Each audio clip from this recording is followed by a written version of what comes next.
Robin Williams, 1951 to 2014. Robin Williams was one of those rare souls who could light up a room before he even spoke. His speed, warmth, and wit felt superhuman, like his brain ran on joy itself. Born in Chicago and raised between Michigan and California, he shot to fame in the late 1970s with Mork and Mindy. Then came an unstoppable run: Good Morning Vietnam, Dead Poet Society, Mrs. Doubtfire, and Good Will Hunting. Over 4 decades, he collected an Oscar, 6 Golden Globes, and the kind of global affection few entertainers ever earn. But off camera, his life was much heavier. Robin battled anxiety, depression, and addiction for years, often hiding the pain behind that manic energy we all loved. In 2014, his health sharply declined. Doctors later discovered he had been living with an undiagnosed brain disorder, Lewy body dementia, a disease that attacks thinking, movement, and emotion all at once. It causes hallucinations, confusion, and a terrifying sense of fading reality. On August 11, 2014, at just 63, Robin Williams took his own life at his home in California. The world froze. Searches for depression help spiked by more than 200% that week. Friends, fans, and even strangers began openly discussing the invisible battles so many face in silence. Today, his legacy is deeper than comedy. Beyond the laughter, Robin Williams left us a final lesson: that kindness is powerful, humor can save lives, and even those who seem brightest on the surface may be fighting in the dark. The man who gave happiness to millions reminded us all compassion is everything. Heath Ledger, 1979 to 2008. Heath Ledger was that rare kind of actor who seemed to burn brighter with every role. Born in Perth, Australia, he started acting on television as a teenager before breaking out in films like 10 Things I Hate About You and A Knight's Tale. But it was Brokeback Mountain that showed the world his depth. His quiet portrayal of Ennis Del Mar earned him an Oscar nomination and transformed him from teen heartthrob into one of Hollywood's most respected young artists. Yet behind that success was a restless perfectionist. Ledger worked relentlessly, often running on just a few hours of sleep. Friends said he battled anxiety and chronic insomnia, relying on prescription medications to rest. Then came his most consuming role: the Joker in The Dark Knight. Heath isolated himself, filling notebooks with chaotic thoughts and studying real cases of criminal psychopathy. The performance would become legendary, but it demanded everything he had. On January 22, 2008, at just 28 years old, Heath Ledger was found dead in his New York apartment from an accidental overdose of prescription drugs. The shock was immediate and worldwide. When The Dark Knight was released that summer, his mesmerizing portrayal earned him an Oscar for Best Supporting Actor. Heath's death sparked hard conversations about the invisible costs of creative obsession and the pressure of fame. But his work still stands as a lesson. True artistry touches darkness only safely, because brilliance needs care as much as talent. Princess Diana, 1961 to 1997. Princess Diana was more than royalty. She was humanity in a crown. Born Diana Spencer in England, she married Prince Charles in 1981, and nearly 1 billion people watched the wedding. As Princess of Wales, she turned fame into purpose, shaking hands with AIDS patients, comforting landmine victims, and redefining what kindness from power could look like. But behind the fairy tale was a life of loneliness. Her marriage collapsed under media intrusion and infidelity. She battled bulimia and depression while being pursued endlessly by paparazzi. At times, over 2,000 photographs of her were published daily. After her divorce, she tried to build a normal life and champion causes that saved real lives. On August 31, 1997, while being chased by photographers in Paris, Diana's car crashed in the Pont de l'Homme tunnel. She was 36. The world went silent. More than 2 million people lined the streets for her funeral, and an estimated 2.5 billion watched worldwide. Her death changed Britain and journalism forever, spurring new privacy laws and a reckoning with tabloid ethics. Yet she remains the people's princess, proof that compassion and courage can outlive even the most tragic story. Chadwick Boseman, 1976 to 2020. Chadwick Boseman's story is one of grace under unimaginable weight. Born in South Carolina, he studied directing at Howard University, mentored by Felicia Rashad and later supported quietly by Denzel Washington. His early career exploded with roles portraying real heroes, Jackie Robinson in 42, James Brown in Get On Up, and Thurgood Marshall in Marshall. Then came Black Panther, which became a cultural milestone, earning over $1.3 billion worldwide and giving millions their first black superhero on that scale. Few knew that through nearly all those films, Boseman was secretly battling stage 3 colon cancer, diagnosed in 2016. He endured surgeries and chemotherapy between shoots, never letting illness steal his dignity or commitment. Only his tight circle knew. When he died on August 28, 2020 at 43, the shock was global. Social media recorded more than 7 million tweets within 24 hours, one of Twitter's most shared farewells. He left behind not just films, but a blueprint of quiet strength and integrity. Chadwick Boseman showed the world that true heroism isn't in costumes or scripts, it's in purpose, perseverance, and humility until the very end. Kobe Bryant, 1978-2020. Kobe Bryant was basketball obsession personified. Born in Philadelphia, raised partly in Italy, he entered the NBA straight out of high school at 17. Over 20 seasons with the Los Angeles Lakers, he scored 33,643 points, earned 5 championship rings, 2 Olympic gold medals, and an Oscar for his short film Dear Basketball.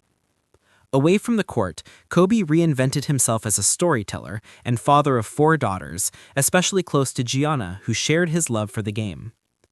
On January 26, 2020, while traveling to a youth basketball tournament, their helicopter crashed in Calabasas, California, killing Kobe, Gianna, and 7 others. He was 41. The news froze the sports world. Fans gathered outside Staples Center in disbelief. In the days that followed, murals appeared in dozens of countries, extending his mantra, Mamba mentality, beyond sports into daily life.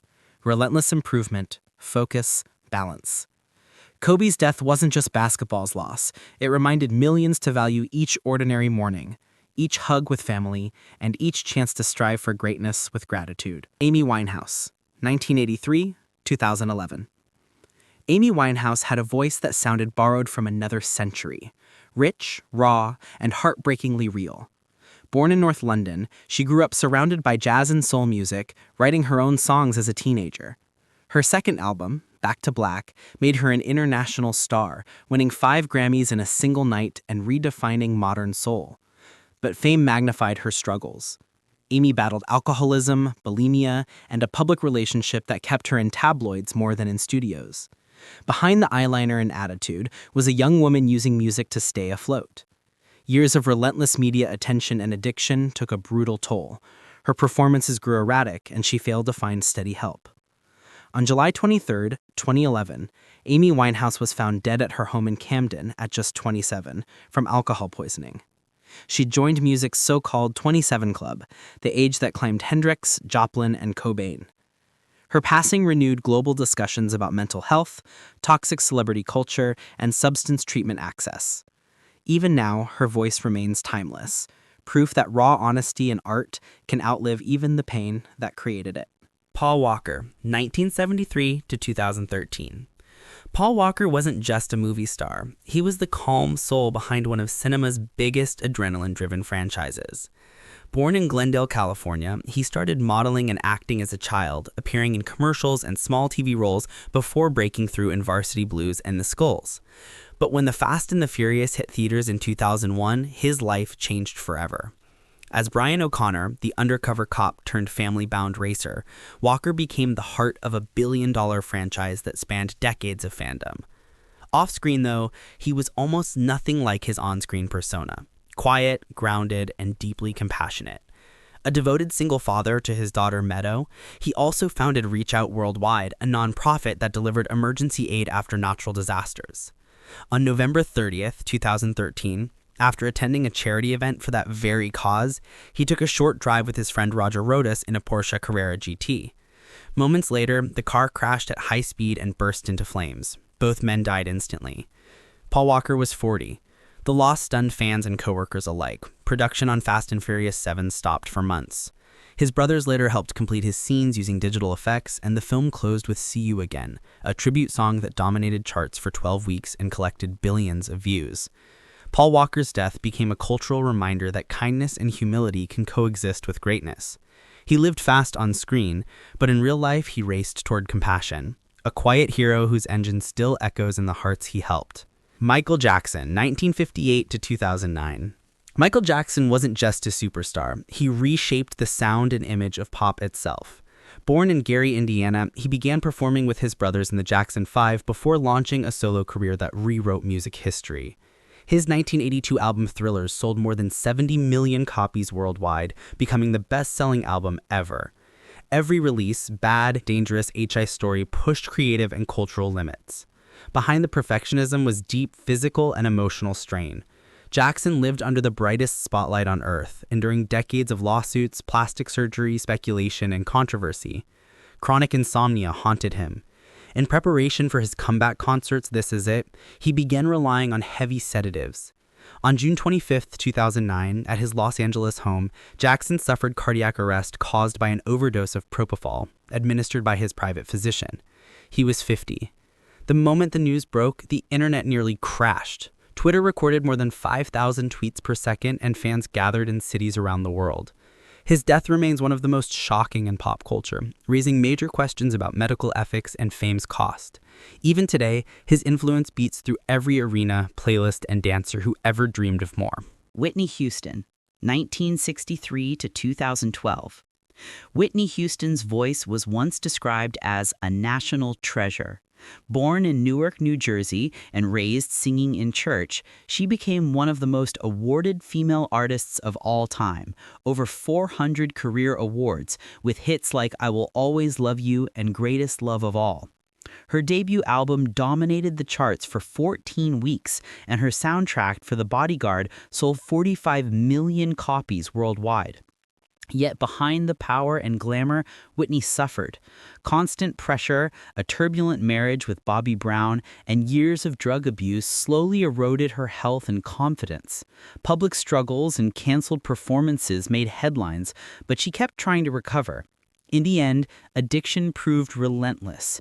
On February 11, 2012, the night before the Grammy Awards, Houston was found unresponsive in a Beverly Hills hotel bathtub. The coroner ruled accidental drowning, with cocaine and heart disease contributing. She was 48. Her death felt like the fading of a golden era of pure vocal talent. In its wake, the industry doubled down on addiction awareness and artist wellness programs. And every time her soaring notes fill a room, they still remind people what unfiltered greatness sounds like. Fragile, human, unforgettable. Avicii, 1989 to 2018.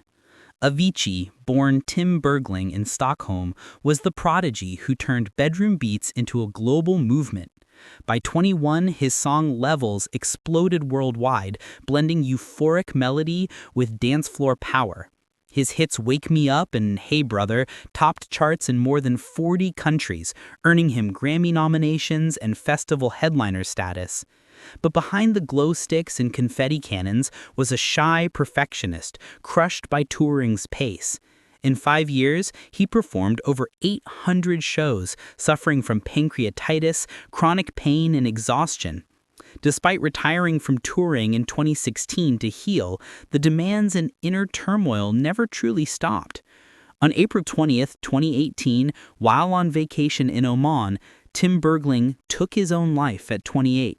His family later stated he could not go on any longer. The loss jolted the music industry, prompting global talk about mental health for performers. Organizations like Tim Bergling Foundation now campaign for suicide prevention and balanced lifestyles. Avicii left behind more than music. He changed how the world saw DJs, not just entertainers, but artists who carry the same emotional weight as any poet or singer. Steve Irwin, 1962 to 2006. Steve Irwin, the world's beloved crocodile hunter, made people fall in love with creatures most of us would run from. Born in Victoria, Australia, he grew up in a family of zookeepers who taught him early that every animal, even the dangerous ones, deserves respect. In his 20s, he took over his parents' wildlife park, later known as the Australia Zoo, and soon launched a TV series that changed nature documentaries forever. His wild energy, khaki uniform, and that famous roar of crikey became global trademarks. The Crocodile Hunter aired in over 130 countries, turning him into a worldwide ambassador for conservation. Yet beyond the showmanship was a man driven by purpose. Irwin poured millions into habitat protection and rescue programs, believing that if people could meet animals up close, even crocodiles, they'd be inspired to protect them. Tragedy struck on September 4, 2006, while filming a documentary on the Great Barrier Reef. A stingray's barb unexpectedly pierced his chest. Despite frantic efforts, he died within minutes at just 44 years old. The footage was never released, out of respect for his family, but the news spread instantly. Millions mourned, and even the Australian Parliament paused for a minute of silence. His wife, Terry, and children Bindi and Robert continue his mission through wildlife rescue and education worldwide. Steve Irwin's legacy shows that passion, when shared openly, can unite a planet in wonder and make the wild feel like family. Anna Nicole Smith, 1967 to 2007. Anna Nicole Smith lived a life that felt like a modern-day tragedy wrapped in glamour. Born Vicki Lynn Hogan in small-town Texas, she went from working at a fried chicken restaurant to posing for Playboy, becoming Playmate of the Year in 1993.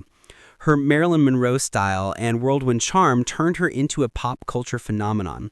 Her fame, though, came with chaos, a controversial marriage to 89-year-old oil tycoon J. Howard Marshall, bitter inheritance lawsuits, public weight struggles, and a constant media circus. Behind the celebrity mask, Smith battled depression and prescription drug dependency. The loss of her son Daniel, who died suddenly just days after she gave birth to her daughter Danny Lynn in 2006, broke her completely. On February 8, 2007, Anna Nicole Smith was found dead in a Florida hotel from an overdose of medications. She was 39. The story reignited debates about media exploitation and mental health care for stars living under relentless scrutiny. Her daughter was later raised by her biological father, finding stability Anna never had. In a way, her life remains a warning about what unchecked fame and heartbreak can cost, but also a reminder that vulnerability needs compassion, not spectacle.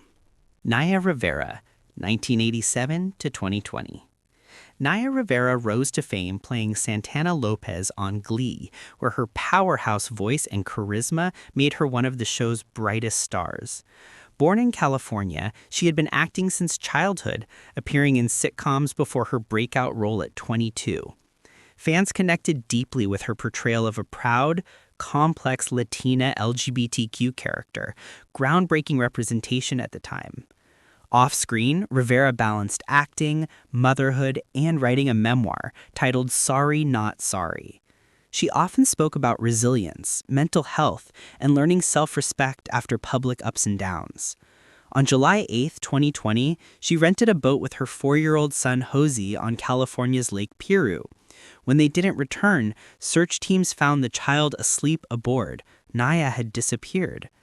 After 5 days of searching, her body was recovered. She'd managed to lift her son onto the boat before drowning herself. She was 33. This story devastated fans and colleagues.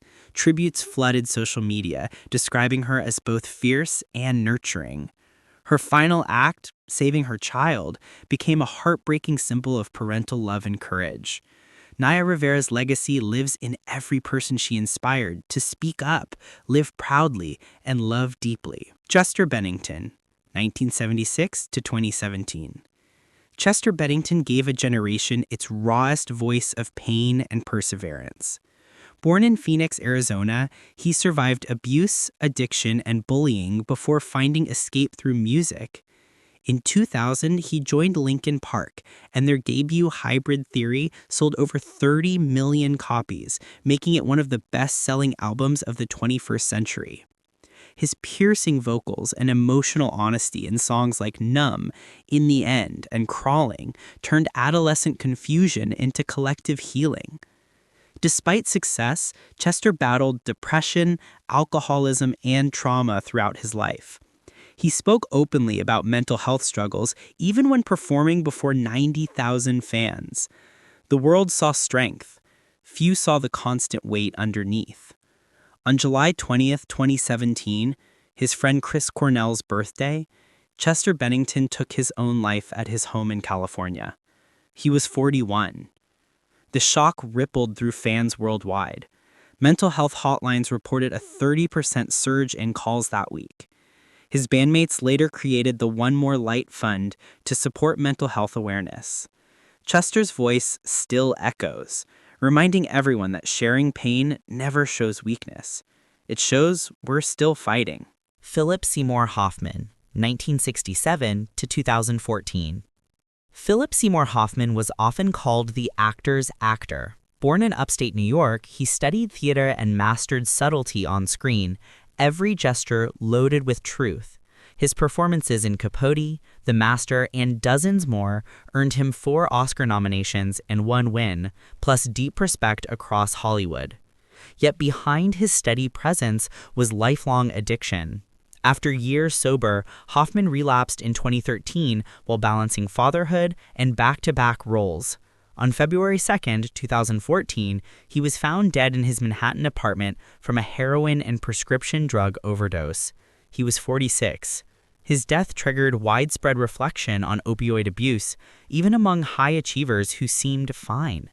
Co-stars and directors described him as a gentle perfectionist, the kind of artist who made everyone better just by caring more. In the decade since, his performances still teach new actors what authenticity looks like. No tricks, no ego, only truth. Philip Seymour Hoffman showed that art's deepest power lies not in fame, but in empathy, the ability to make strangers feel known.